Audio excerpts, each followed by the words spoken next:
Good morning. Today is Sunday, January 9th.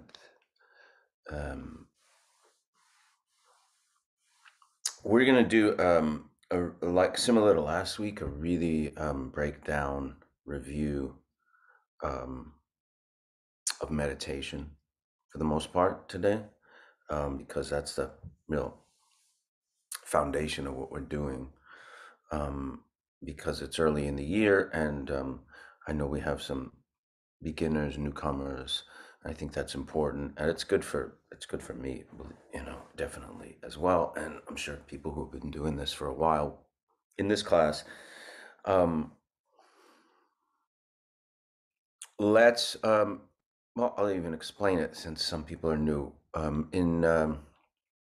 I came to meditation through study and practice of Buddhism, becoming a Buddhist, and meditation is a real important practice in Buddhism, because Buddhism, even more than a religion, which some people don't even consider it a religion per se, it's really about dealing with one's own mind. Because everything we experience and deal with, and our interface with everything, the world and ourselves even, is through the mind, right? So Buddhism is almost more a science of mind than a religion. In the practice of Buddhism, and how I've been taught, anytime you do any kind of practice, be it sometimes it's meditation, it could just be mantra recitation, which you might get from a teacher if you take refuge and actually become a Buddhist, or Vajrayana practices, or anything like that. We always talk about it in 3 sections: beginning, middle, and end. The beginning is setting the intention, the middle is the actual practice, and the end is dedicating the merit. So the first part, setting the intention, we are making a vaster aspiration than just doing this for ourselves. Now, you may have come here to this class because, from a lot of reasons. Maybe you've heard about that it's about Buddhism and it's interested you. Maybe you're feeling you need meditation in your life because we're going through very difficult times as a world, as a culture, as a country, as a planet. A lot of anxiety, a lot of uncertainty, a lot of suffering, a lot of emotions, a lot of confusing thoughts, a lot of, COVID protocols switching and going into quarantine in 10 days and 5 days, and people working from home, people with children not sending them to school. It's very, very challenging times. It has been for almost 2 years now. And we're also constantly bombarded by information because of the 24/7 news feed and our, reliance on smartphones and computers and emails and texts and social media, constantly communicating and receiving information and sending information and processing it with our mind. And that can cause a lot of mental activity and mental, what's the word? The opposite of equilibrium, right? Confusion, anxiety.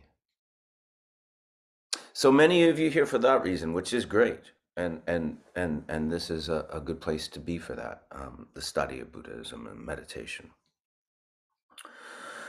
So just to give you a clue, what we're going to say a prayer to set our intention and our motivation for today. And we say this prayer for the benefit of all beings. Now, for many of you, that may be a bit of a difficult pill to swallow, because there are many beings you feel might not be worthy of benefit from our group or from you or your intentions and things. Or many people you feel, are of evil mind and bad intentions and have done such horrible actions and deeds that, wishing them happiness or benefit is counterintuitive and wrong. against your moral sense and things, which is very legitimate, and I understand that. But we here make larger aspirations that are in accordance with the view of Buddhism. And the view of Buddhism is a very big view. It's not, it goes beyond our capacity maybe. And that's okay, because we're on a path. And our wish is that our capacity as human beings gets, and our minds get more open and more expansive and wider. And our view gets larger. So, because in Buddhism, and we'll go into detail with this later on down the road, you don't have to understand this, you don't have to believe this, you don't have to digest this now, you just hear it. In Buddhism, the ultimate nature of reality, as they define it, is non-duality, meaning the universe as it exists is one. We experience it as an individual among billions, which has a legitimacy, of course, you know, and that's how we've seen the world and behaved in it. But in Buddhism, they talk about two truths, the relative and the ultimate. And the relative truth is, you know, us as individuals, you know, there's a legitimacy to that. You know, you have to take care of your own body. You have to kind of make the decision to come here today to meditate, you know. On an ultimate level, and what's interesting to me and what really inspired me and pushed me towards Buddhism is that it's very much in accordance with physics and science. We're made up of, as they say, whatever, particles, and you know, they're not even sure which particles we're made up of, or as they explore these particles, atomic particles, subatomic, subatomic particles, and get smaller, they turn into waves, which are energy. That's a truth too. When we don't experience that necessarily on a day-to-day basis, but it is a truth. It's a scientific truth, right? It's also, this has been talked about in Buddhism for couple of thousand years ahead of its time. That's a truth as well. And universally, all these beings are made up of, and beings and things, mountains and oceans and planets are also made up of particles and subatomic and subatomic that turn into waves and energy. So when you look at it from this really broad, ultimate point of view, it's one unified thing. Now, of course, you can't walk outside your house and start behaving as if the stranger you see, you know, walking down the street and you are not separate. You may get arrested or punched in the face, or people think you're insane, you know. If you start, you know, sticking your candy bar in somebody's mouth or something as you walk down the street, you know what I mean. We are on a spiritual path to start to develop our minds and accumulate wisdom, so we can start to think and act in a way that will bring ourselves and others benefit and happiness. So, keeping this ultimate truth in mind, just, you know, I'm just throwing it out there. We're not going to realize this as our truth today. We make aspirations based on that, not on the fact that we're forgiving everybody their sins. We're going to reward people for their, you know, faults and crimes and negative behaviors. That's not what we're doing. We live in a society, and you know, we have to find ways. What we're trying to do is find ways to not be possessed and motivated and suffer under our ego mind or ego that isolates us from everyone else, because often it's that isolation that causes us to suffer. Ignoring the fact that we can be of benefit to others in many ways right now without realizing and understanding that giant view that I'm talking about. With that in mind, we say, as the first part of our practice, a prayer known as the Four Immeasurables. And it goes like this. You can say it with us, and if you don't want to say it, you don't have to. May all beings have happiness and the causes of happiness. May all beings be free from suffering and the causes of suffering. May all beings not be separated from the happiness that has never known suffering. May they rest in equanimity, free from attachment, anger, and aversion. Like I said, we're not wishing to reward people for bad behavior, but on an ultimate truth level, if all beings were truly indeed happy, I don't mean momentarily happy, you know what I mean? I mean, on an ultimate level, you know, no one would act in negative ways, things like that. That's what I'm saying. So, and I've said this before in class.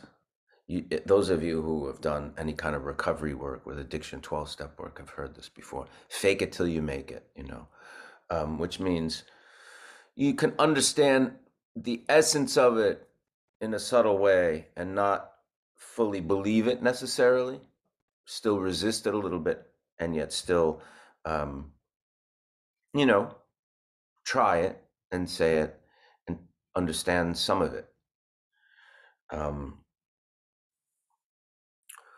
These practices that we're doing have been handed down to us for at least 2,500 years from people who have really worked on their minds to be of benefit to others and themselves, obviously, and others and all beings in ways.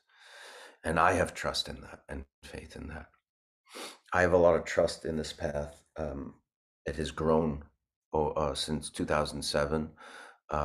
I have a lot of trust and faith in this path based on the teachers that I've met, people who have dedicated their lives to this study and practice and towards giving it to others and teaching it to others, and people who you can see through their actions on a very consistent basis. People who have really embodied these teachings and live for the benefit of other beings, and not just in Buddhism and not just spiritual teachers. You see it in all walks of life. Maybe someone in your family you feel that kind of, you know, that's a spiritual attainment. You know, that's a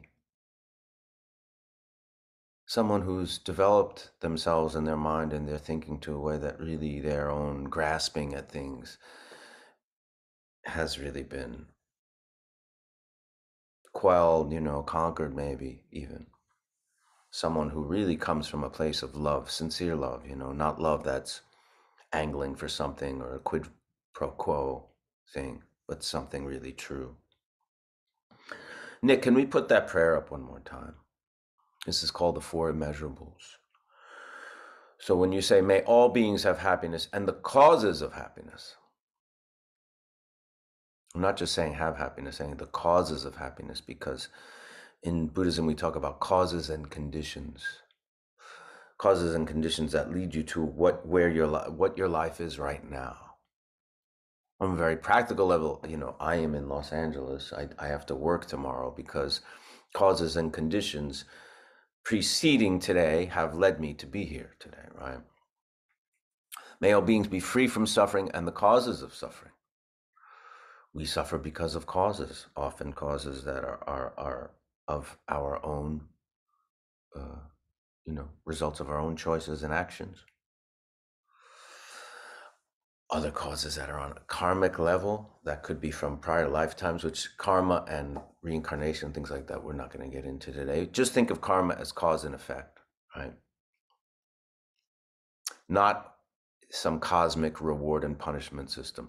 Simple karma is that one aspect of the karma of me sitting here today is that, you know, The people who hired me bought me a plane ticket yesterday, and now I'm in Los Angeles. That's a cause and effect too. There's actually a class on karma that Vesna Wallace, a great Buddhist teacher, scholar, writer, taught here on our class. That's in our archive that you could access. May all beings not be separated from the happiness that has never known suffering. So that vast view we're talking about, ultimate truth, is a happiness that has never known suffering, right? That vast view, which is, once that's realized, that's enlightenment. Enlightenment, is a happiness that has not known suffering. And equanimity, may they rest in equanimity, free from attachment, anger, and aversion. So those three things refer to poisonous emotions coming from our own mind that will result in suffering. Okay. We've been, so that's the first part, making aspirations, motivation. The second part is our practice, and today our practice is going to be sitting meditation. We've added the 9 purifying breaths, which correspond to the 3 subtle body channels, and I'm not going to do that today. We're going to do that next week, and Victoria is going to teach that in detail, but I want to just focus on the sitting meditation practice today. We start with the posture, taking our seat. And I've talked about this in the past. Think of taking your seat with a certain pride. I don't mean puffed up ego, narcissistic, conceited pride. Pride, dignity, and confidence. You're taking a seat for the benefit of yourself and for the benefit of your loved ones and those around you and those in your community and those in your country, and ultimately for the benefit of all beings. Because if indeed, like the Buddhist view says, we are not separated and we are all one, part of the view also talks about interdependence. So everything has a ripple effect, right? You work on these kind of practices and developing this kind of mind, there's going to be ripple effects in your immediate world and the world at large. So we take this seat with a certain amount of pride, like I said, and dignity and confidence in a sane, healthy action. So I have cushions here. Cushions are good. It's good to kind of keep the hips either in line with or above the knees. Those of you who've done yoga are very flexible. You may not need a cushion. You may be very comfortable. Cross-legged is good if you can. If you can't, that's okay too. Half lotus, like where you have one foot above the other, is good.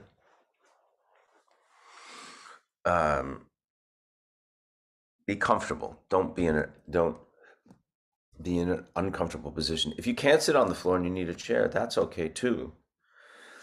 Just if you are in a chair, the same thing with the hip. The hip should be either in line or above the knees rather than a slouch position. And try to keep your feet on the floor if you're in a chair, if that's what your body feels it needs. This position, either in the chair or sitting like this, allows for now the spine to have some kind of straightness, which is important, and a certain little bit of an alignment. But we don't want a rigid, like military kind of, we just want that to be kind of,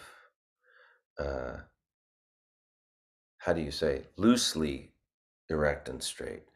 There's the analogy of the guitar string, right? A guitar needs a proper amount of tension to make the right tone, the correct note. If it's too tight, it won't make any tone. If it's too loose, it won't make any tone. It's the same thing here. You don't want it too rigid. You don't want it too loose. Just enough to keep you straight. In meditation, we're dealing with the breath, and that alignment's really going to help. Shoulders relaxed, not back again at attention, but just really relaxed. Hands, now you can do this with your hands on your knees. You could do this. Some people do this ring finger thing or middle finger. I like this, and I like this. The palm and the back of the hand and the thumbs touching in the lap curved. This is fine. This is fine. Head. The head should be slightly tilted forward, so you're not back. Slightly tilted forward. Comfortable. We're going to breathe through our nose. If your nose is stuffed and you have deviated septum or things like that, you can use your mouth. The nose is, if you can breathe through the nose, breathe through the nose. So the mouth will be closed with ease and the teeth slightly open. That's not a deal breaker. If you have to open it, it's fine. The tongue should rest where the teeth, your upper teeth meet your roof of your mouth, lightly. None of your body should have a lot of tension. Eyes. Tibetan Buddhist tradition, which is what I practice, we meditate with our eyes open. There's other meditation practices where you don't keep your eyes open. Here we do. Why? Probably because, we're practicing meditation practice. We're working with our minds and practicing with our minds to bring what we're learning and what we're gaining here into life, into the world, where we have to have our eyes open for a lot of it. But you should just rest your gaze on whatever's in front of you. Now, if you want to make a meditation space with maybe the picture of a teacher or Buddha or Dalai Lama or a flower or the view out the window or just a blank wall, whatever's in front of you, you can create a space where it's inspiring. You don't want to create something that's going to take your mind too much into a story. But just rest your gaze on what's in front of you, lightly. It's not this intense staring, and it's not this out of focus, spaced out thing. It's just very relaxed.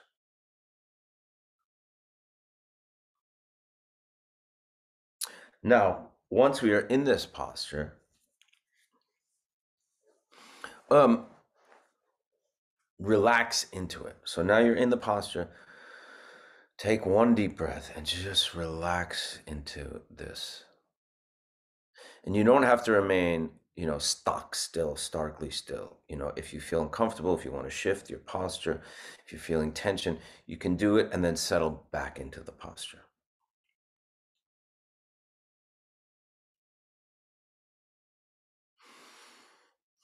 Relax. Just let the tension go, both in your body and your mind. Whatever, been going on, just let go. Make that effort. Just let it go. The breath. The breath is really the anchor of the practice. We're breathing through the nose. We're not doing these deep breaths, and we're not doing shallow breaths. We're doing relaxed, normal breath through the nose. Let's do like 3 of them, in and out. And focus your attention on the breathing.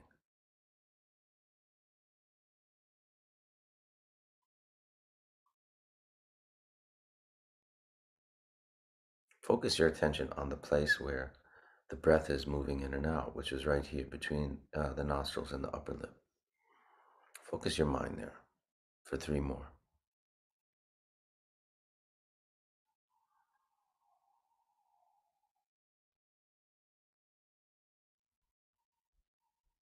Three more. Let's do another 3.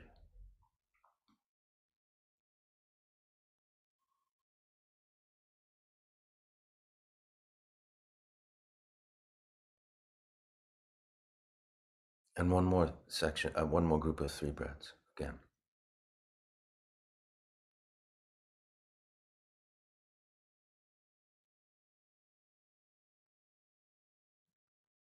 Good. Most likely, at some point during those 3 breaths, you started thinking.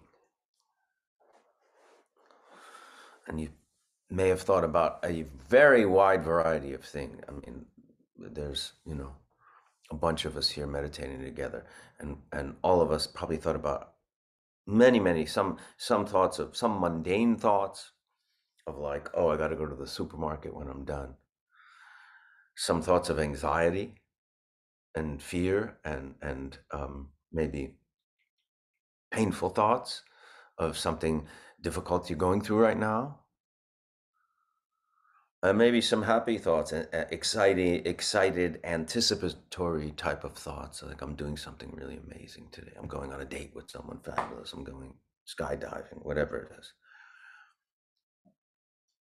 The big misconception about meditation. No, there's a couple. One of the big ones is that meditation is about not thinking. First of all, that's a negative, right? Not thinking. And a lot of people, when they talk to me about meditation, it's like, I've tried to meditate and I can't stop thinking. You're not going to stop thinking. The mind thinks. That's what it does. Thoughts arise in the mind. That's part of the nature of the mind. That does not mean you're bad. That does not mean you can't meditate. We all have that. That's what it does. So the goal here is to the goal here is not about not thinking. The goal of meditation is working with the thoughts, working with the mind. Thoughts are going to come, just like they do when we're not sitting down to practice meditation, just like they do pretty much every moment of our lives.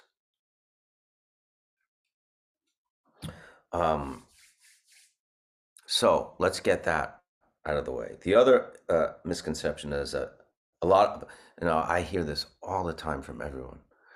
My mind is too busy. I'm too whatever.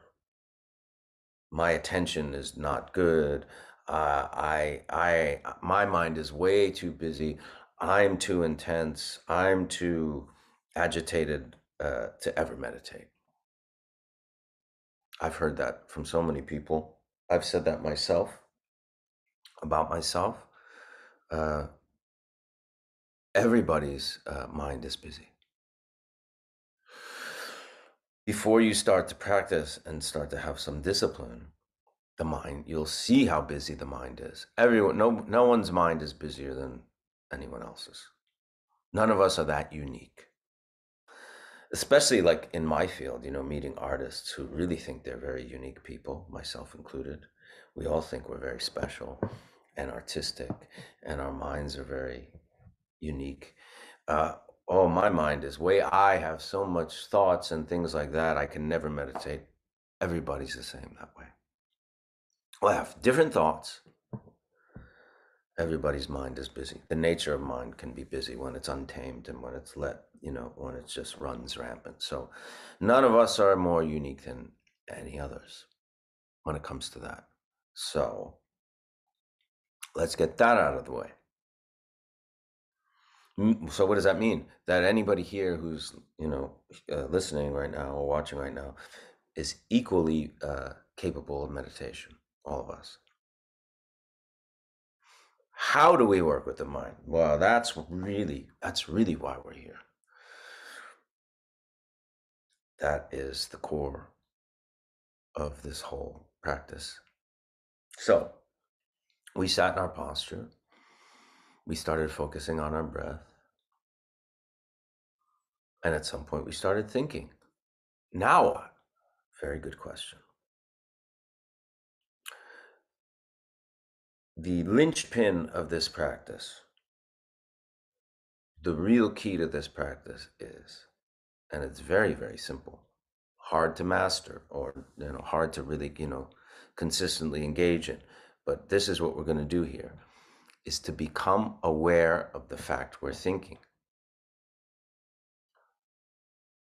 What What is the mechanism that becomes aware? It's our mind. What is our mind becoming aware of? It's our mind. So we're using our mind to look at mind, which sounds very almost schizophrenic or something, or, but it's not. It just goes to show you how vast the mind is and how spacious and open it is. So we're sitting in the posture, we're breathing through our nose or whatever. We notice a thought. I have to go to the supermarket when I'm done with this class. The key is to notice that I'm thinking about that. To notice that I'm thinking about whatever it is. Now, once I notice it, now my attention is on looking at that thought. Oh, I just had the thought of going to the supermarket. But here is where we're going to do something differently. The fact that we've slowed things down, that we've sat in this very kind of composed, focused posture, we've slowed down our speed because our minds move with so much speed today by using this breath and focusing on this breath. But the thoughts still arise.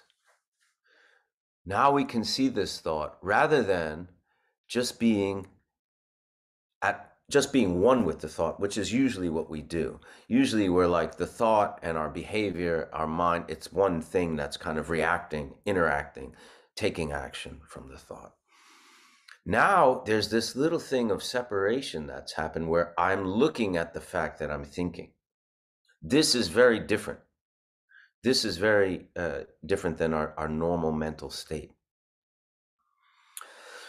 Now you can usually do two things here. You can, or maybe three things. One is get mad at yourself for thinking.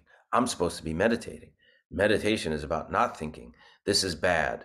I shouldn't be thinking. I never should have took this class. I can't meditate. My mind is too big. So now I'm this chain of thoughts that are judging the fact that I'm thinking.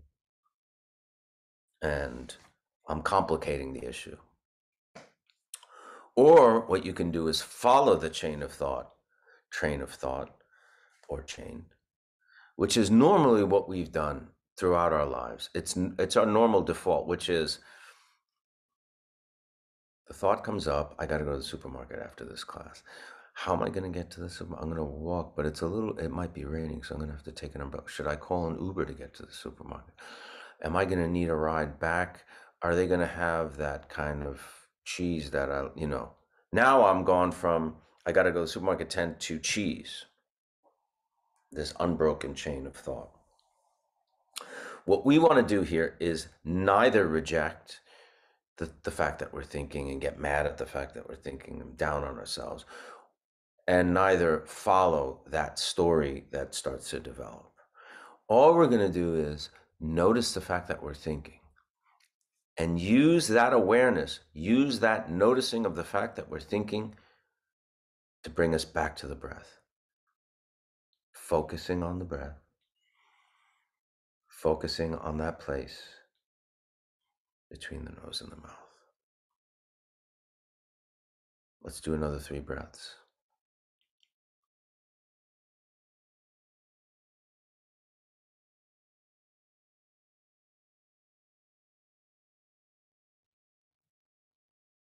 Swiss cheese or Gouda cheese? Which one should I get today? I'm thinking about cheese. Back to the breath.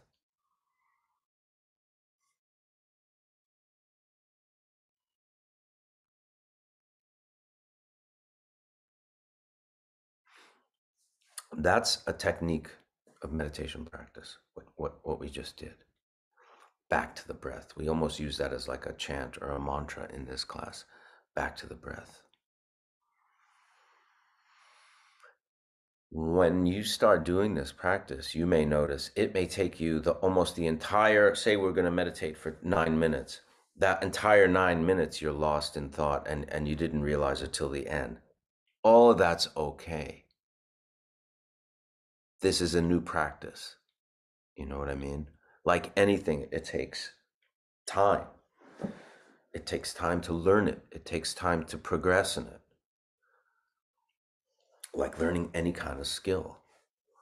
You learn to cook. You don't, you're not going to, the first attempt, make some kind of really complex gourmet dish. You might want to learn how to make, a sauce first or whatever. That's one technique we use. Now, the other one we use is a visualization that I've always found very helpful. So let's think of the mind as this very vast, clear, unstained, completely limitless, clear blue sky. Because what you're going to notice is that those moments between the thought contain, on a very base level, peace and calm and quiet and stillness. And the more you practice and the more you study, you're going to learn that's really our basic nature. That's the ultimate nature of mind, and that's always there and always accessible. We just have to very often work to it, access it. So if we think of the mind as this, and you try to imagine it, this limitless, clear, unstained, infinite blue sky, and imagine suddenly in that sky arises a white cloud, as it does in nature. That's the thought. We're going to use that as a metaphor for thought. So the thought of me going to the supermarket has arisen in this limitless, clear blue sky as a cloud. Once I recognize the fact that this cloud has arisen, and I go back to that visualization of that clear, limitless blue sky, I can watch that cloud dissipate back into the sky, because clouds arise, they come from the sky, dissolve back into the sky. And the important thing is they leave no trace. Once it's gone, it's gone. Another one might arise somewhere else, but it comes from the sky, the thought comes from the mind, and it leaves from the mind. When it leaves, it's gone. You may have recurring thoughts, you may have thoughts that keep nagging at you, but they are not permanent by any means.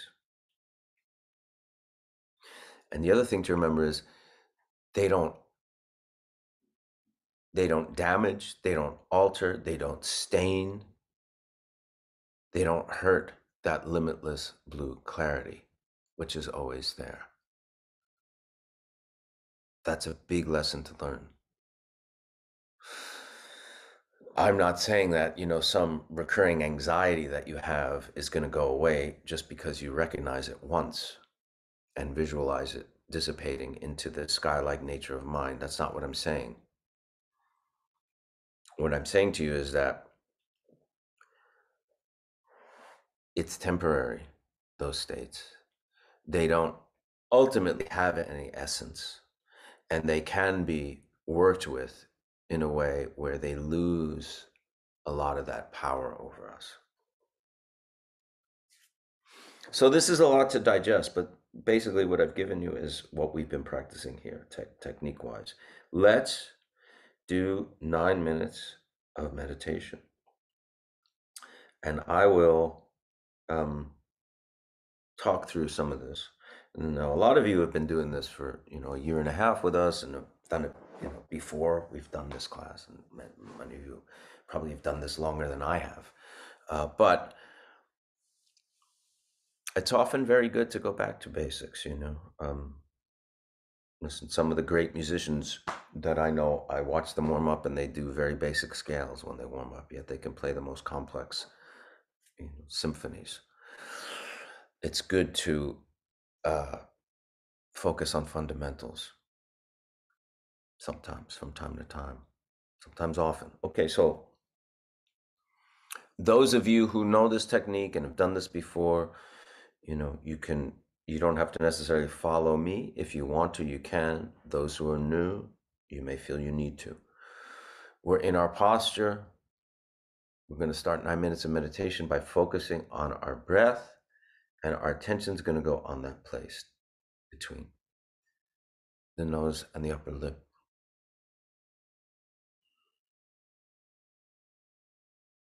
And let's start to breathe relaxed.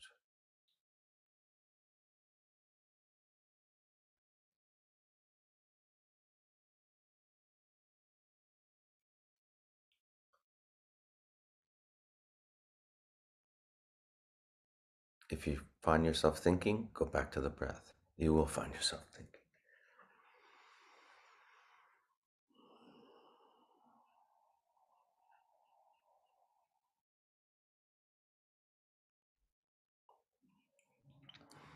Even just sitting in this posture, slowing down our breath this way and focusing it brings a certain amount of calm and focus.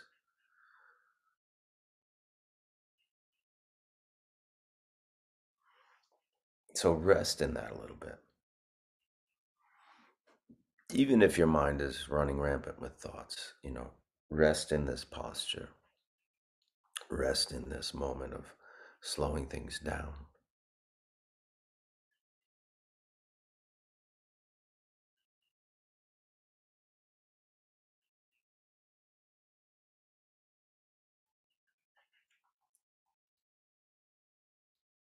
If you're thinking about what you're doing later today, or you're thinking about something really difficult, the problems, just become aware that you're thinking about it and say in your mind back to the breath and focus your attention again.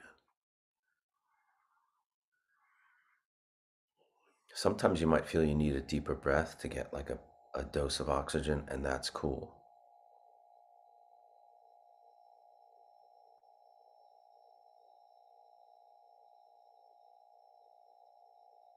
See if you can imagine that clear, limitless blue sky, unstained, and relate to that as your mind, the nature of your mind, the basis of your mind.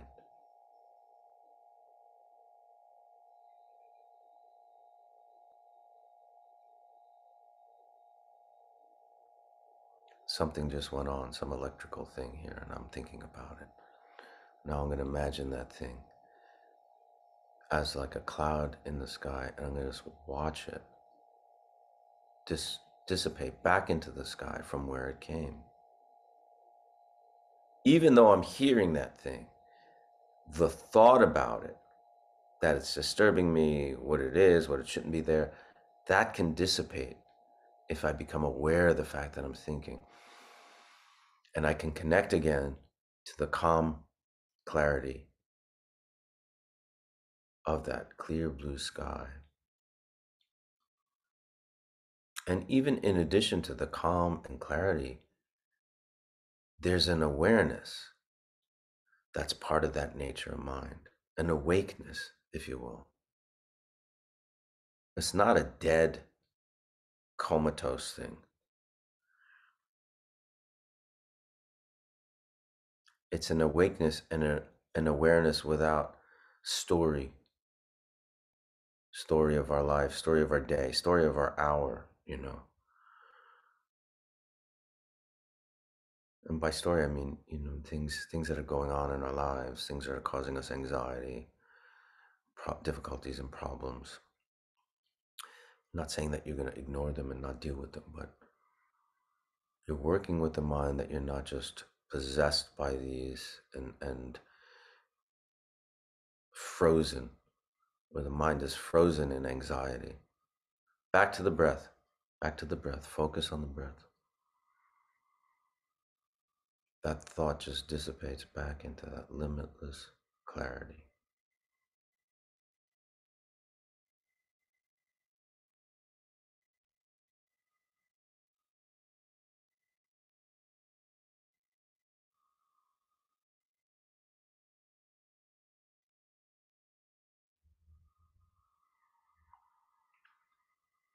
Are you thinking? Become aware of it.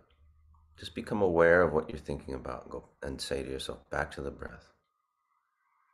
Focus again on the breath.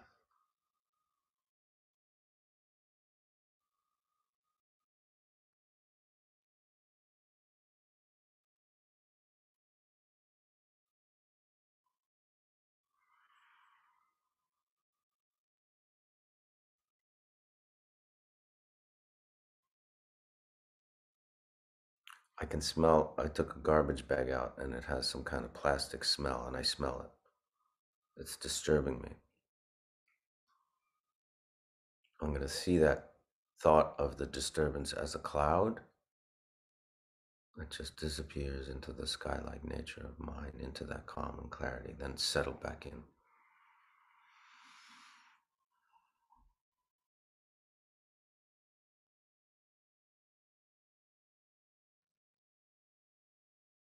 Back to the breath.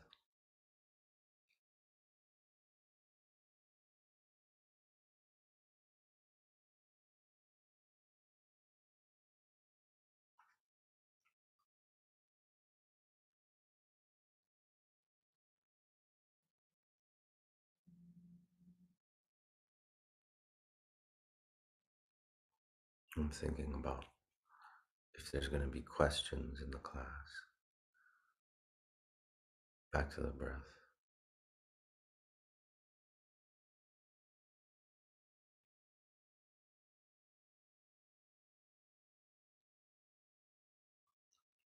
I'm looking at how many students there are, how many participants there are in today's class.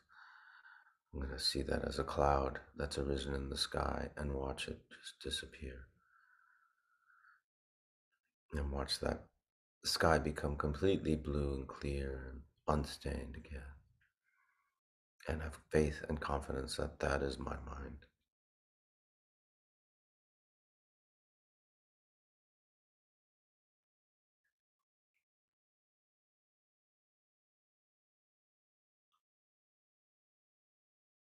Back to the breath.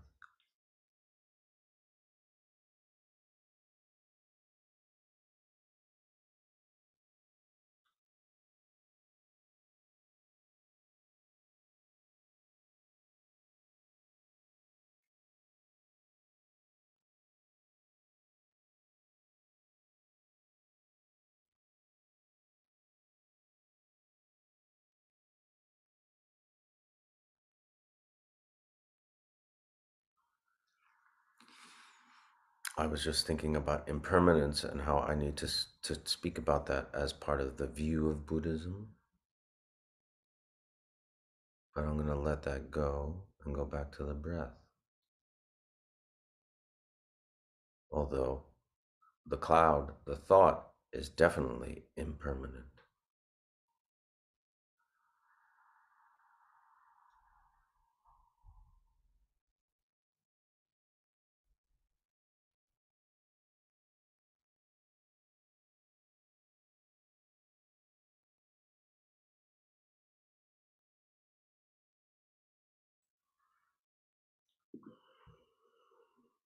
Back to the breath.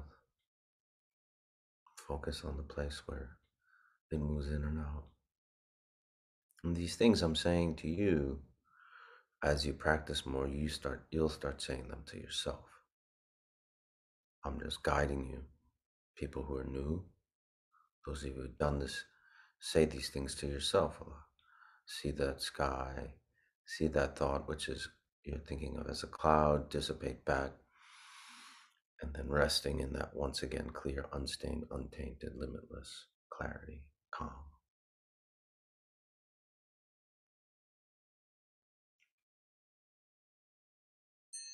Great.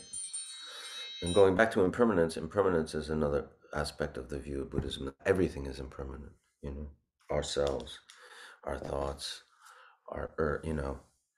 even our planets, even science say that eventually the universe, which apparently came from some big bang explosion, will eventually be, destroyed and gone, things like that. Everything is impermanent. Um, we have a Q&A function on this Zoom, so we can take some questions. Oh, you know what? I'm going to read something from, and if you follow me on Instagram, often I post in my stories lots of teachings from some great Buddhist lamas. One of my favorite Instagram site pages is Pema Lotus, our friend Shamel, friend and Dharma sister Shamel, with kindness and generosity has created this Instagram page that has some of the great teachers and teachings. Pemalotus.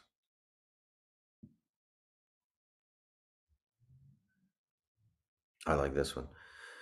Jetsun Ma Tenzin Palmo is a teacher, and she says here, it's not how many millions of mantras we say, how many hundreds of thousands of prostrations we do. The point is, how do we do it? With what motivation? Motivation being key here. How are we dealing with things which happen to us moment to moment, day after day after day? That is the point. Our fundamental mind, what are we doing with it? This is a quote from Kalu Rinpoche, K-A-L-U, great Tibetan Buddhist Lama. What is important is that regardless of the emotion being experienced, be it desire, anger, pride, jealousy, envy, greed, or whatever, what is really going on is a shift in attention. The mind is expressing itself in a different way. Nothing implicitly requires one to presume that this emotion has any reality in and of itself, that this emotion has any tangibility at all, or even that it has any form, shape, size, location, or any solidity at all. It is just that the mind is expressing itself in a different way than it was a moment ago.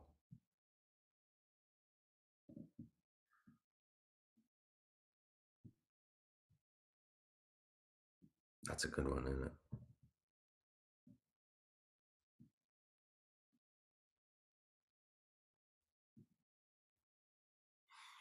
This is a quote by Chogdud Tolku Rinpoche. If we want to help others eliminate flaws and develop positive qualities, we have to ensure that we ourselves have at least purified our own mind enough to benefit others, rather than simply criticize them. We need to focus on our own flaws rather than on others. When we have a negative thought, or even a neutral one, we must try to transform it into a virtuous one. The more we redirect the mind toward virtue, the more its outer expression in speech and action will become virtuous. This will create karma that leads to happiness instead of suffering. If we repeatedly examine our thoughts, words, and actions and tame our mind, our shortcomings will begin to diminish and our positive qualities will increase. The more we reduce our flaws, the more those around us will benefit. The more we enhance our positive qualities, the more we will be capable of helping others to do so. As we practice in this way, we will begin to see differences in our relationships.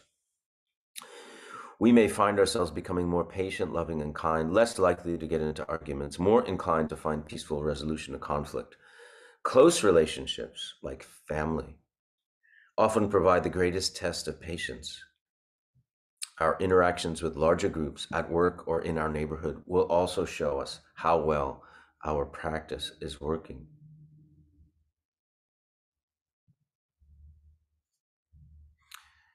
If we repeatedly examine our thoughts, words, and actions and tame our minds, our shortcomings will begin to diminish.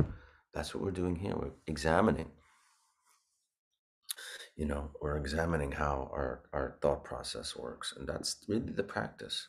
So there's a Q&A. We're going to answer some questions, and if we can.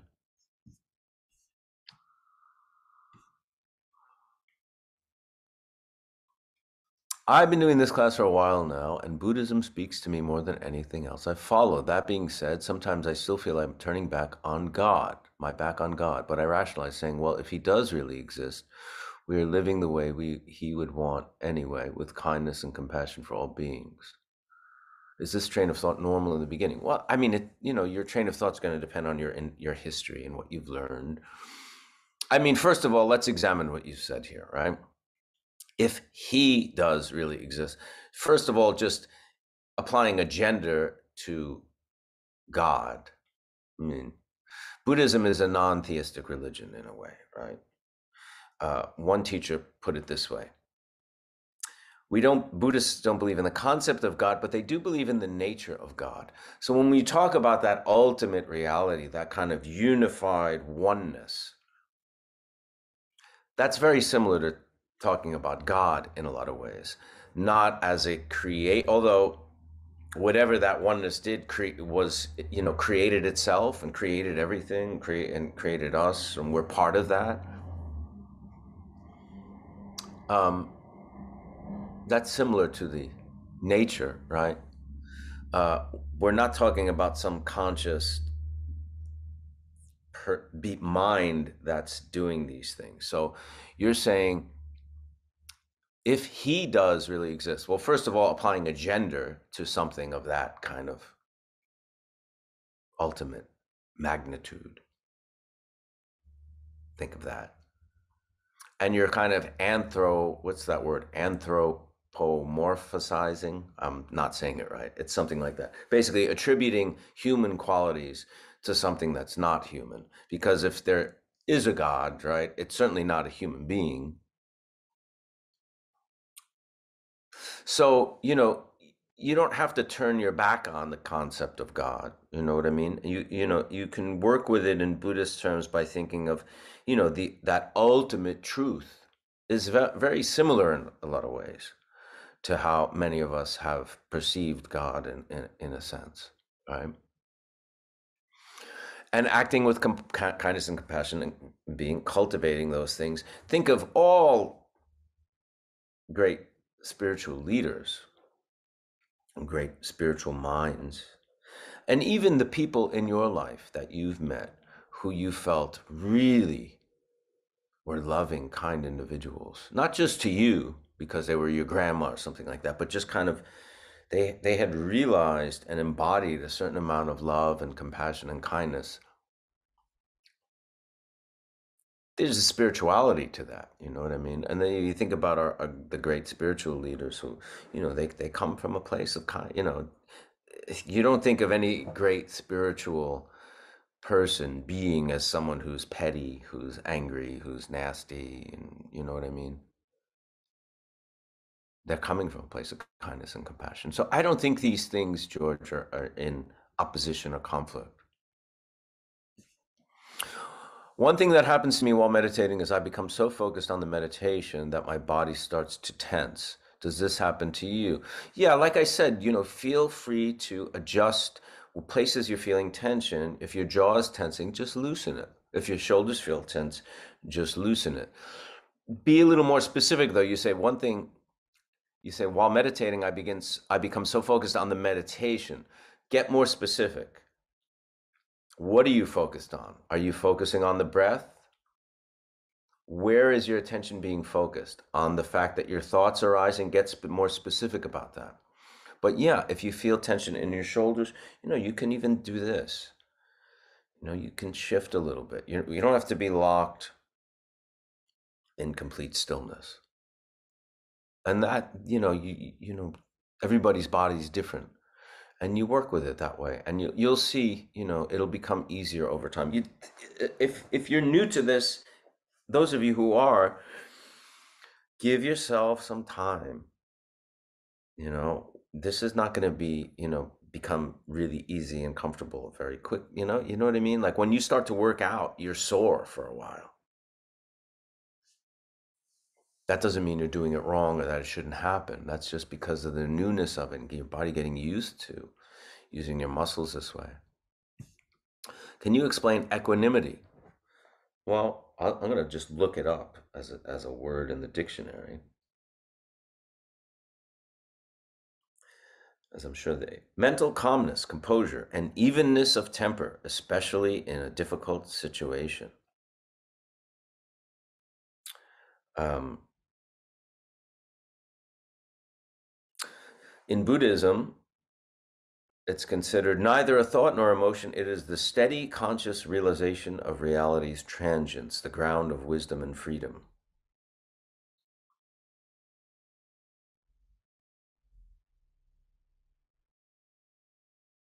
But, on a very simple level, that's kind of like the ultimate truth, like we're talking about the two truths.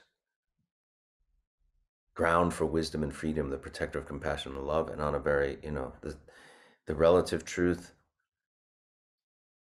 being calm and maintaining your emotions.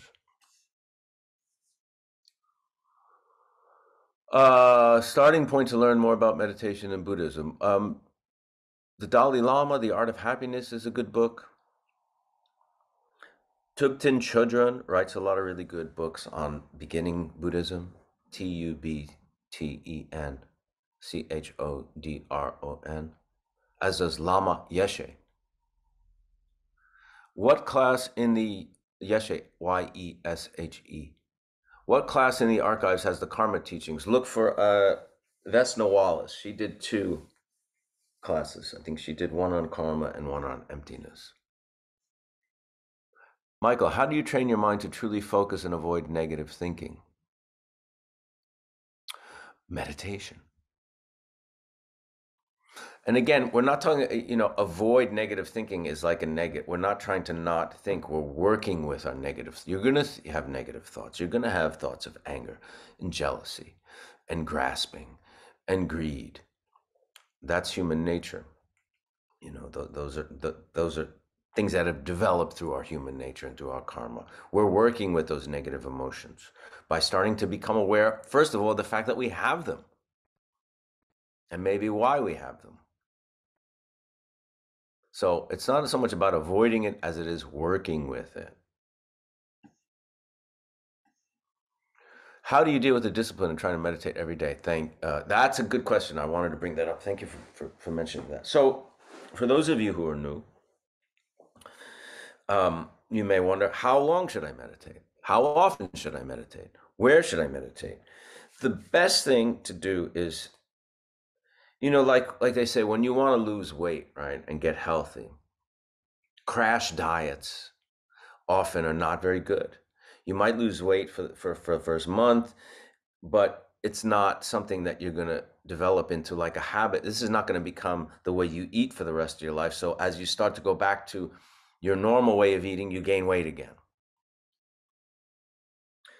The best way to be healthy, maintain healthy weight, is to start to create better habits, eating healthier foods, less processed foods, less, junk food, if you will, eating less, exercise, right? That doesn't mean, you're going from being a couch potato to the next day running and forcing yourself to run a marathon, right? It's about creating new habits and new routines and new, new components of your life. So the more you can make this, like someone who's really out of shape and wants to start to get, physically better, you say you're going to start doing yoga. Well, you're not going to start doing yoga 8 hours a day every day. Some people might, very few, right? You're going to go to maybe 3 classes a week. You're going to find a class that you really like and a teacher that you really like.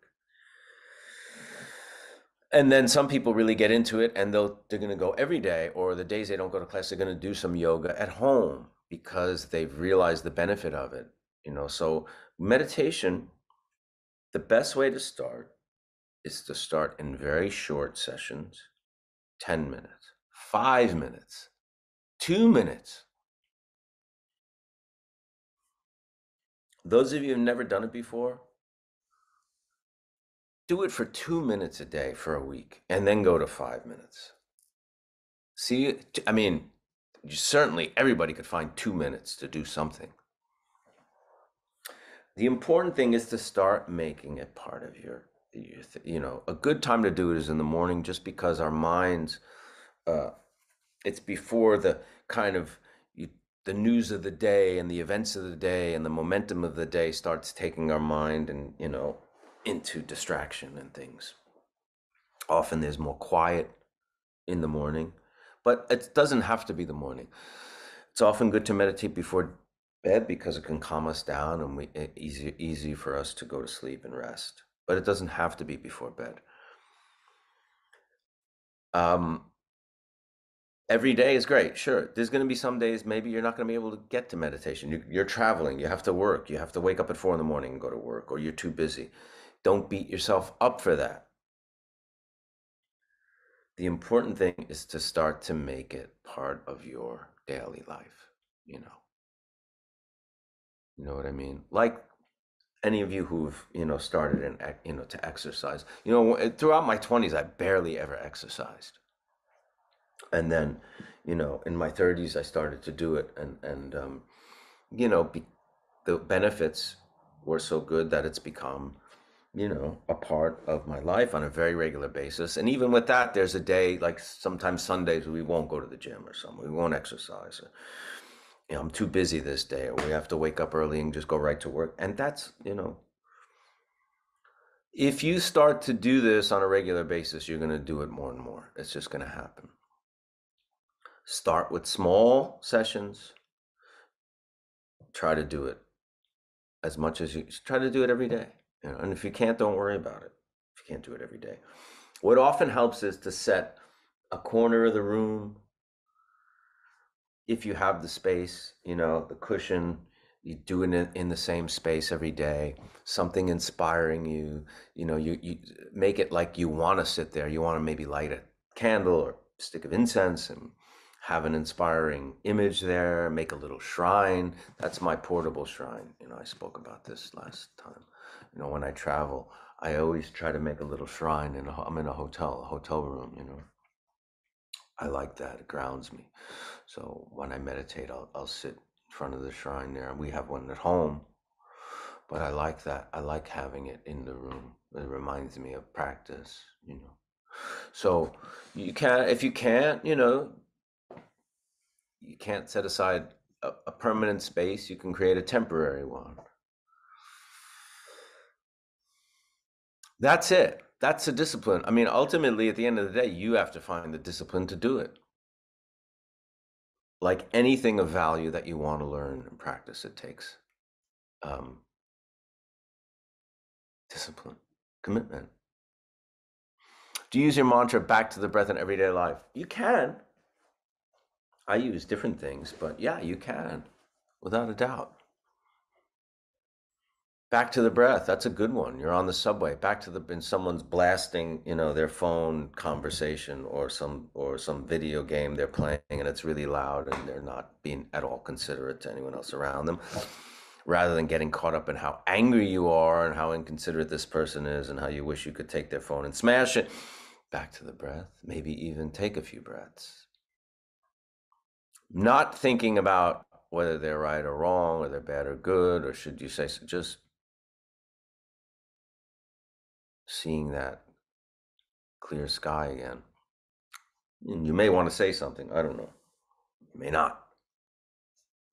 Sometimes people, you can get into a confrontation that you don't want to, whatever. That's up to you. You have to use your wisdom, intelligence to see how to, start to behave in situations. But what you don't want to do is react so emotionally all the time, because that's how we can cause more difficulty and suffering.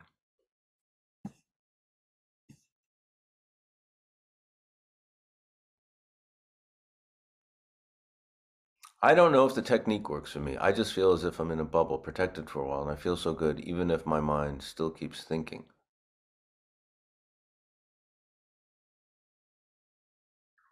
I think you just have to keep applying it. I mean, if your mind is still keeping thinking, maybe you're not applying the technique enough.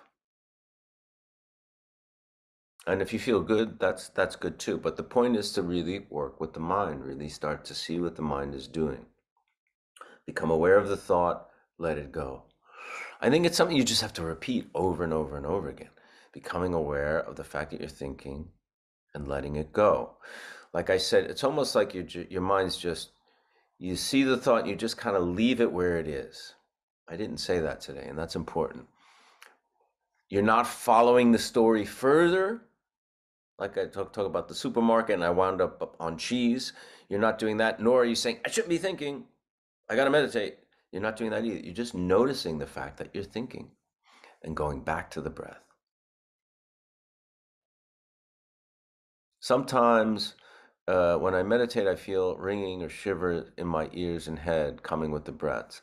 Yeah, lots of that stuff can happen.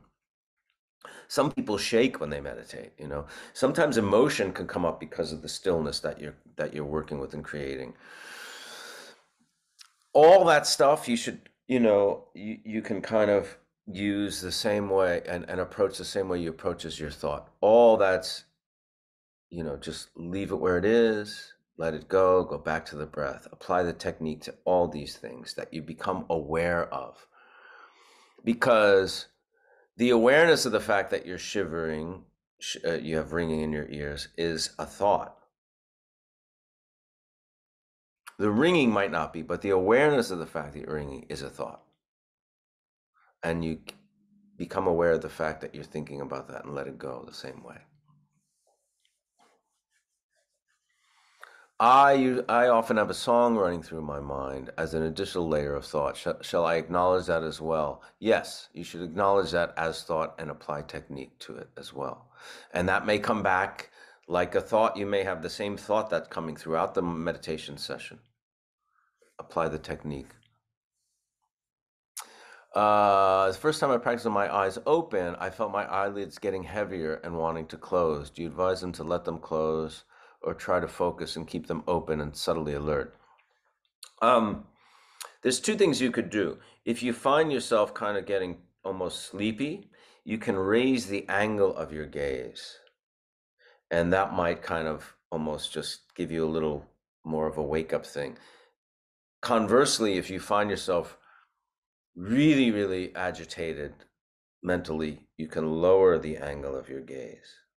That might help as well.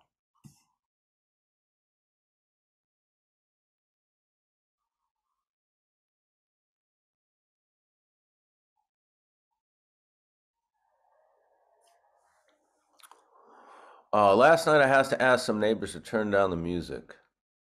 They laughed at my French because this person is American living in France, not our first language, and I broke down and was devastated. Is this a time I should meditate to reduce my embarrassment and pain and send a positive feeling to the people that have hurt me?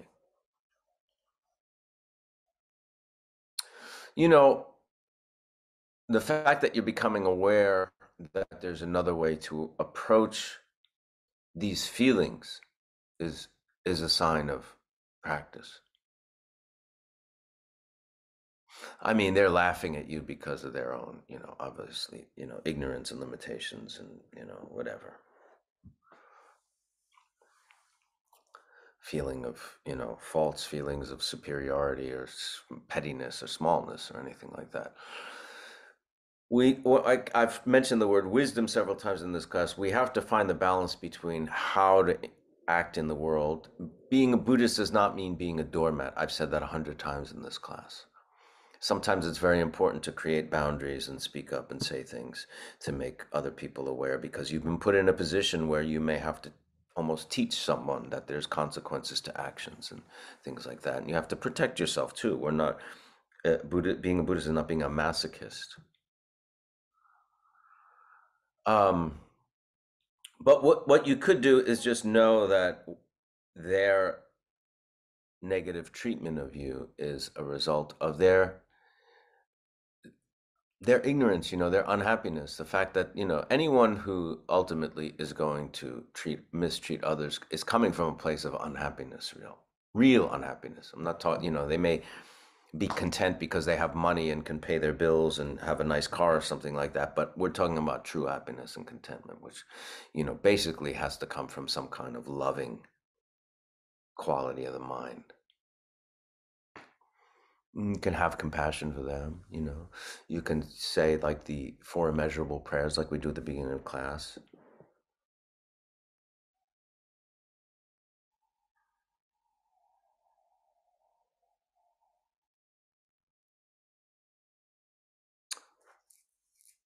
You know, and the fact that you're embarrassed and you feel pain that these people have hurt you.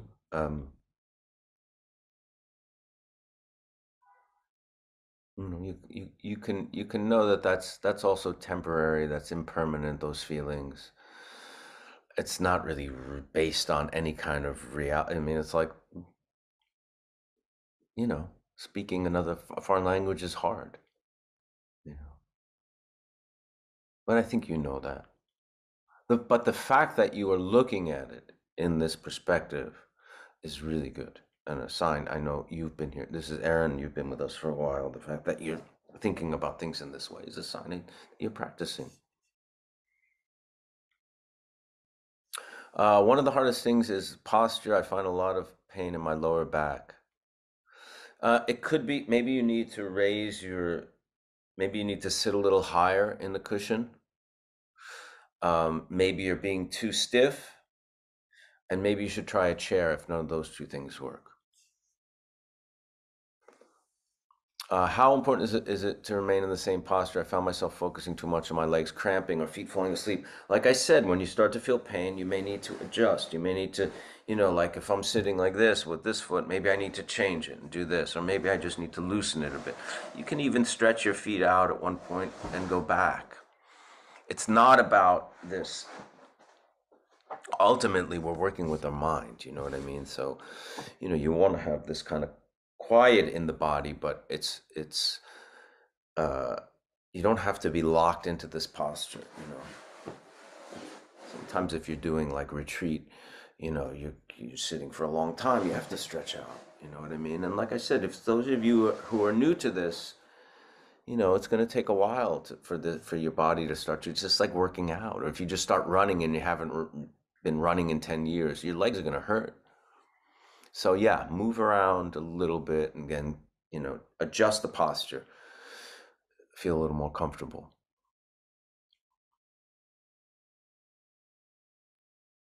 I want to introduce meditation to my friends. Some of them are not interested, specifically embracing Buddhists. Can you recommend a good place to start to reach a common ground, begin practicing together? We did it here through just secular meditation. When we started this class, it was just meditation. It had nothing to do with Buddhism or spirituality. I mean, they have to want to do it, obviously. And sometimes it's good if they start to see any kind of change in you and they're wondering what you've been doing. You seem like you're doing better as a person and they may want to. So I would just start as just without Buddhism, without Dharma, without karma, without anything, and just the meditation practice.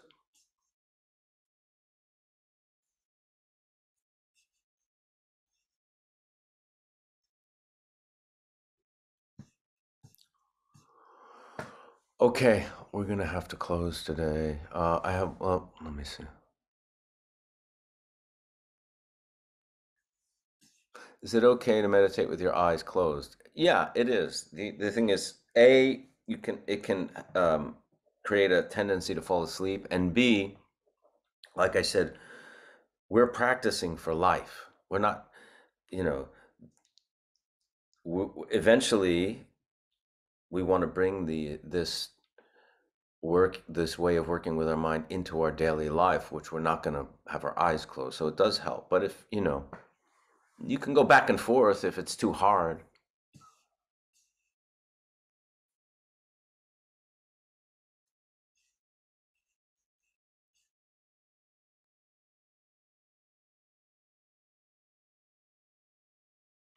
Julie, this is from our friend Julie. I'm undergoing my fourth surgery in 6 months for cancer treatment. This comes after 4 months of chemotherapy. My body and mind have broken down in ways I've never experienced. I try to stay in the moment and accept that all we have is today, but at the same time, how do I plan for my future, have goals and dreams, if a good way is thinking that the future doesn't exist? Well, first of all, what you're going through is unimaginably difficult, and I've never experienced it. And so I can only I can only speak to it to a certain extent. Um, from a Buddhist perspective, the future does exist. Um, I can only look at it as a Buddhist, and that wherever your mind is now, you're going to bring that quality of mind, that mind stream and consciousness into a future life and existence. And you want to create positive conditions and causes and positive positivity going into that future, transforming some of the negative thinking and defects and faults that we've had in this life. So that's all I can really say, you know. And focusing on being, you know, even if you're stuck in a hospital bed, I don't know if you are, I'm saying, uh, you can still make aspirations and thoughts for the of being benefit to all beings, you know, and make prayers. You can say the four immeasurables, um, and still focus on having some altruistic quality of mind. That doesn't have to stop or end.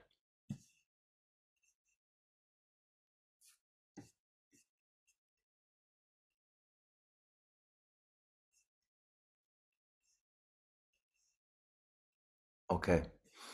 The last part, like I said, there's three parts: beginning, middle, and end. The first was setting intentions, aspirations. The second was the actual practice. The third part is dedicating the merit. By engaging in any kind of spiritual practice, you know, there is, because it's, you know, we've made aspirations to benefit all beings. There's merit, good karma, say, good energy that's created through that, and we want to dedicate that not just for our own benefit, but dedicate that to the benefit of all beings. Like they say, a drop in the ocean becomes an ocean. So, you know, the merit that we've created among ourselves, we're going to kind of make bigger aspirations that the ripple effect benefits all beings. And we say our final prayer. It goes like this: by this merit, may all beings attain the state of enlightenment and conquer the enemies of faults and delusions. May they be liberated from this ocean of samsara and its pounding waves of birth, old age, sickness, and death. We went long today. We usually keep it to an hour or so, but I think it was a good way to really, really, really specifically review basic meditation. And thank you all for being here. Next week, we'll continue with the 37 practices of the Bodhisattva. We'll do the 9 purifying breaths as well, adding a little bit to this practice. Thank you, Nick Solidio, our producer, for making this possible. Your kindness and generosity is a benefit to many. And thank you for coming. We'll see you next week.